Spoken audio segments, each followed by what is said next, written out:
How's it going, everyone? This is Zflex and welcome back to another A Producer's Approach video. Before we start the video, I just want to say to everyone, happy summer, and we're going to be looking at Animus Volt's song, Follow My Melody. So if you guys haven't watched these videos in the past, I basically break down these videos into 3 separate sections.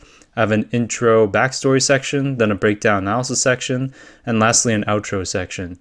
So this song, Follow My Melody, is a very summertime song, which I thought was really fitting for the summertime it is now. So every time I listen to this song, it brings up a lot of the summertime vibes, especially even with the picture that Xketo put in this video. But Animus Volt is an artist I found quite a while ago, during the time period where I was helping out my buddy at Base One kind of do some, I want to say, like volunteer A&R work for him while he was trying to build his own kind of record label for like a year or two. He was trying it out.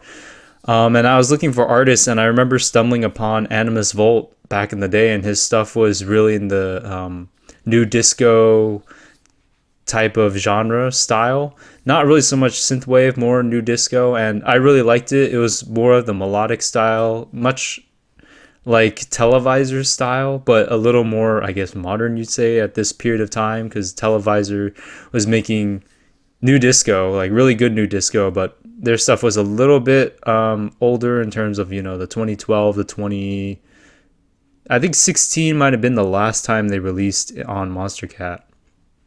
And for a little while, because I know Televisor split up as a duo, but Animus Volt's music reminded me a lot of Televisor's music, just kind of the style in which it was. So I remember finding this artist, and I remember sharing this artist on Facebook to my buddy Earthfox back in the day. And oddly enough, I totally forgot back then even that the owner of Xketo was following me on Facebook. And I don't know, shortly after that, like, she uploaded this song by Animus Volt, and I remember I just found Animus Volt at around that time, shared that song, and then she promoted the song. So I don't know if that's like a coincidence or anything.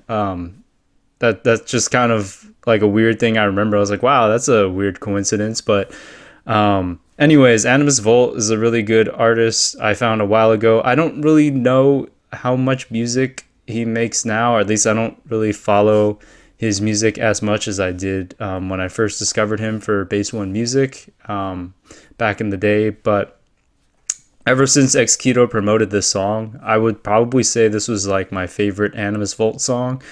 There was one song, the original song I found, I just can't remember the name off the top of my head, but this is the first song I think of now when I think of a summer song and a song from Animus Volt. And oddly enough, it only has 430,000 views for as summary of a song as it is. But it's kind of interesting how the song was released in November when the feels of this song is totally summer. So anyways, I just figured the song was really fitting to the summertime that we're in now. So anyways, this is Animus Volt's song, Follow My Melody, and let's get into the breakdown.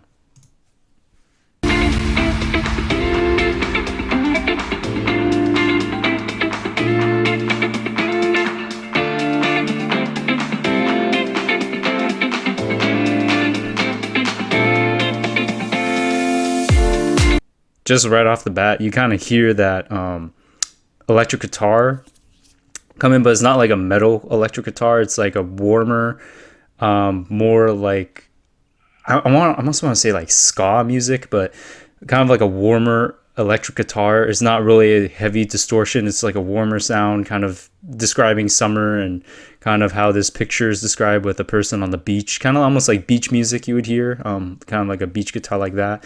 And then it sounds like there's also either kind of a organ or something playing the chord progression down below, which is pretty interesting.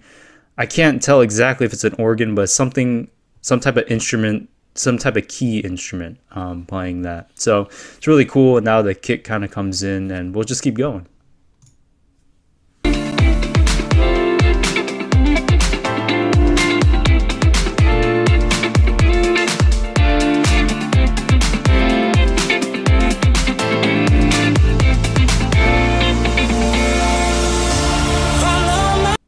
All right, so the kick kind of came in that section. I like the pattern of that kick. It wasn't really like a halftime kick per se. There was a few more kicks going on from just being a halftime kick, but there was also some percussion in the background. It's a little bit different than some of the other percussion. It's not like a traditional hi-hat. It almost sounded like a Foley almost type sound where Animus Volt either made the sound or used a sound that's not like a traditional hi-hat sound. Almost sounded like a box closing, like a metal box closing a little bit. In terms of the sound used for the hi-hat. So that was a little interesting there. And then there's a VFX that slowly transitions into this part, and then you hear kind of the bass kind of warm up, almost like there's a sub bass starting to come in right into this kind of break section where you hear the vocal chops come in. And, you know, the vibe already with that electric guitar is like really cool, brings in that really summery vibe. And I think the keys, I will kind of confirm, is kind of like an organ. Sounds really similar to an organ or a piano or a keyboard simulating like an organ type sound. So anyways, let's get into this break section.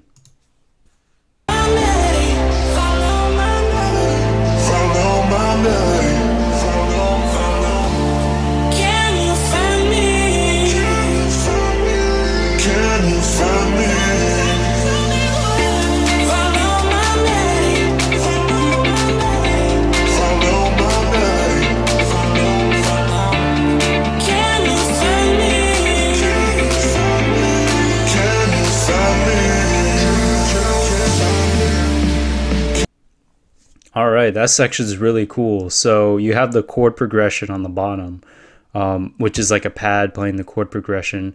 Then you have like the vocals coming in, and it's like a vocal chop, and the vocals are having a call and response section with each other. But it's interesting because the vocals kind of detune in different sections, so it sounds like different people are singing that same vocal hook, but it's actually like the same sample, just detuned and kind of you know, spaced out a little differently. So it's really cool how there's like a call and response happening with pretty much the same vocal hook, but it's just detuned. Like they hear like initially like the original like tune of the, you know, vocal sample, then you hear it detuned a little bit, then you hear it a little detuned even more. So it's pretty interesting how all of that kind of has a calm response with each other. And then eventually the guitar comes in, and then when the guitar thing comes in is when you hear a clap on every 2 and 4 beat. So it's pretty like on the off beats, I guess you'd say. Like it's pretty nice how that kind of comes in to give an extra flow. So if this doesn't scream summer already, I don't know what does. But anyways, let's keep it going because I think this is the build-up section, and then we're gonna go into the drop. So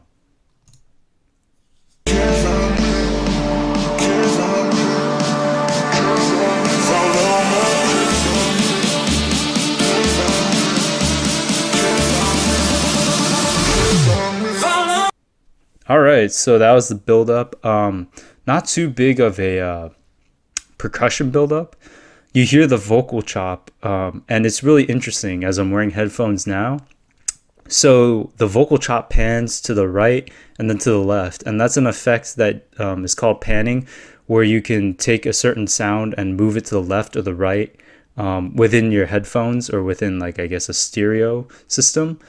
And that might be the reason why in some songs, if you only listen to a song in one ear of your headphone, you don't hear a part of the song because they pan it completely one way and then they pan it completely another way sometimes, which is not a bad technique. But, you know, if you're wearing like earbuds and you only have one side in, then you miss one whole side of the song for a while. So it's like a creative choice in terms of techniques for using music. Personally, I don't like to do that because it annoys me when part of the song kind of cuts out when I'm only wearing one earbud. Like I used to do that a lot before and be like, wait, where's that part of the song? Like, did the song just stop and then it comes back? I'm like, oh. And back then I didn't even know what panning was until, you know, I learned a little bit more about electronic music and producing a little bit more, and I was like, oh, that's what it's called. So personally for me, when I pan, I actually pan both sides, so it's like the same sound but doubled and then panned each way, so at least you can hear it on both headphones, because before when it would only go to one side and the other side would annoy me. So that's just a personal preference for me. But I noticed that with the vocal chop, it goes from right to left, which is pretty nice in this sense because, with both sides of my headphones on my head right now, then you really can tell the effect. And then there's like a VFX effect, more of a riser this time that's a little more traditional, like EDM kind of building up. Like it's a little bit more noticeable. It's like synthetic, kind of like a riser you would hear in like some big house or big room, sorry, not big house, big room songs or old school kind of house songs on the more like synthetic, like, okay, this is a riser we're building up, along with like a white noise kind of riser as well. So anyways, it builds up and then there's kind of a breath of air in a sense, but a different vocal chop or vocal sample or vocal hook kind of plays, and then the melody and the main drop, first drop plays. So anyways, let's keep going.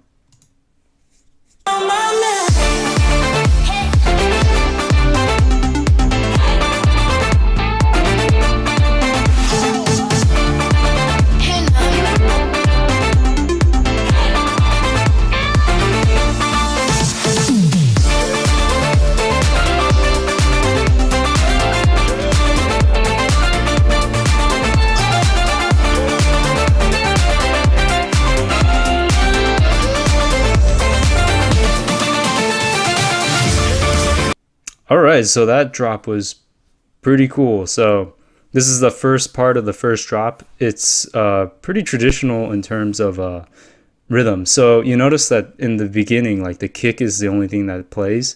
And then halfway through that first drop, or this first section of the drop, then the hi-hats come in. That gives some extra variation. So that's kind of a common technique used in music. I use it myself. And I didn't even realize this for a while, because if you want to add some variation to the percussion, you just start off with the kick drum first, and then later, like halfway through that first drop, then you can add the hi-hats to add some variation and some flow into the drop, which is really cool. So I just want to point that out because that's something I noticed. You notice also, at least for me, like in the lead sound in the first part, that you kind of hear like it's almost like a complextro type drop where you have like vocal chops and then little different leads kind of having a call and response with each other, and then they're all following like the chord progression was playing on the bottom, which is really cool. So there's like a call and response between like the different vocal chops and then different kind of little leads thrown in here and there. So it's like a call and response between the vocal chop and the lead, which is really nice. And then halfway through, when the percussion comes in, then there's more of a brass trumpet type lead instrument playing the main lead melody, which is really cool as well. It's kind of an interesting shift between that more warm electric guitar to like a more brassish type trumpet lead sound for this drop, which is pretty interesting. I don't know, it's a nice creative technique, and I just never really noticed that before. I actually thought the guitar was a little more involved in this section, but it might be in this second part of the drop. So anyways, this is the transition part. Sounds like there's a piano kind of coming back in and then transitioning. So we'll go through this part.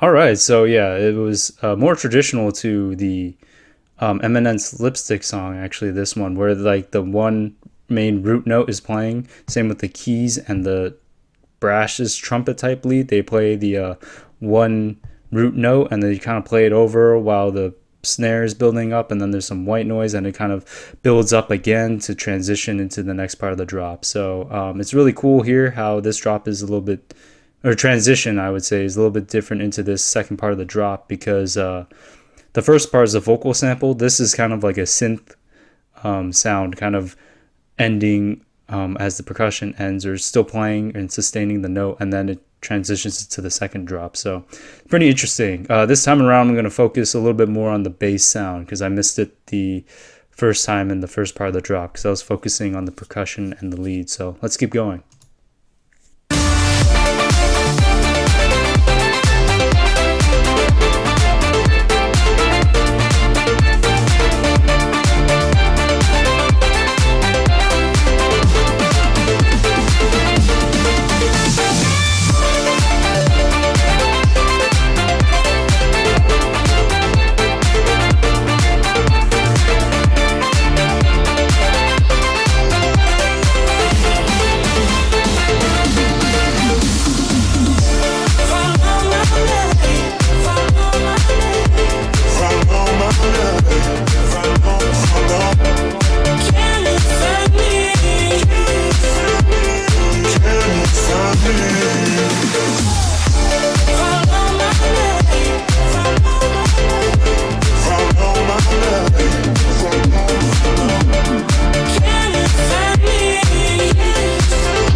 All right, so I'm just gonna pause it there because that actual middle transition was the transition into the second drop per se. I actually did not realize that. I kind of forgot the structure of the song. It's a little bit more unique in that way, but anyway, so to break down at least these two sections so far, so when after the transition happens, then the drop plays, the brass instrument plays, which is really cool. Then the piano is playing the chord progression, and then there's this kind of plucking sound, which is interesting. So the piano is playing the chord progression, like I imagine it probably was in the first part of the drop. But I just did not notice it or really focus that much on that sound. But yeah, the piano's playing along with the chord progression, as well as that kind of I don't know, blooping sound, that like higher end kind of blooping sound. It's also playing that playing along with the chord progression. I guess we'd call it like a high end pluckish type sound. The highest pluck is playing along with the chord progression and the piano, and then the brassish trumpets playing the lead melody, which is really cool. And then after that, it transitions into the next part of the second drop, which is where the trumpet melody, or the brass melody, I guess you'd call it, kind of cuts out and then is replaced with the vocal chopped kind of vocal hook, with the calm response between the two, taking over that kind of lead section. So the vocal hooks and the vocal chops follow along with the chord progression, with the piano still playing and the kind of bloop sounds playing still in the high ends along with the chord progression. And then there's a transition section in between where it stops, and then there's kind of like these toms, transitionary drums or transitionary toms that play along with like a little bit of white noise to lead into this last section here. So I did miss a few things, but for the most part, the percussion is the same. I just wanted to focus a little bit more on the kind of chord progression part, because I didn't think I heard a bass sound, but I also didn't notice that piano sound earlier. So I probably missed that, and I'm glad I focused it on this time. So we'll finish this song, and then I'll talk a little bit more about what I think about the song. So let's finish the song.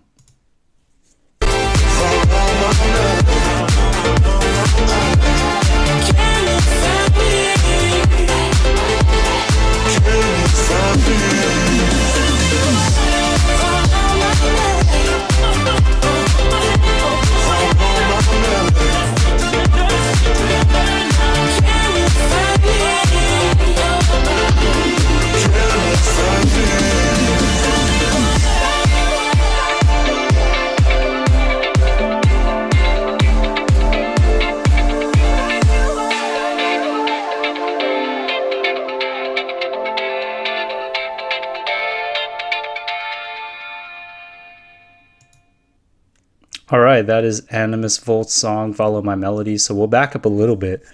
What's really cool is like the vocal chops play towards the later part of that drop. And then the trumpet lead actually comes right back in and plays as well, which is really cool because then the two kind of pair together with like a melody playing and then alternate kind of melody kind of playing. So the main melody being that trumpet lead that kind of comes back, and then the alternate melody becoming like the vocal chop kind of playing along with the chord progression. So it kind of becomes like a melody, alternate melody playing at the same time, which is really cool.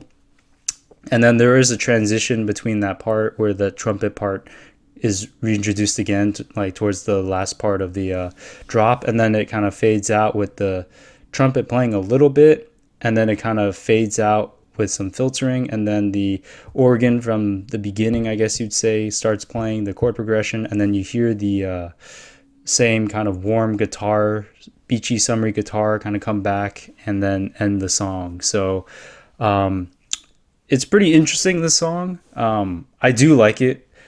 And the structure of the song is a little unique. I did not realize that there wasn't like an exaggerated like break, drop, and then break in the drop section. It kind of flowed all as one really nice song, which is really cool. So overall, I really like the song. I love that kind of warm electric guitar that you hear in the beginning, and that kind of dreamy type organ piano sound that you hear throughout, and like in the beginning and the end.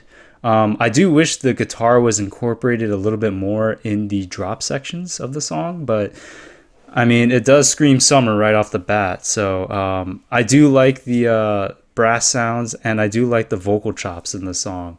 That's really nice. And that's kind of the minimal drop. There's no really hard bass in the drop sections. It's kind of like a piano playing the chord progression. And yeah, the vocal chops, the brass, the nice pads used. And overall, it's just a really good song. So, anyways, I hope you guys enjoyed this video. Very summertime video, so I hope you guys enjoy the summer and listen to it during the summer.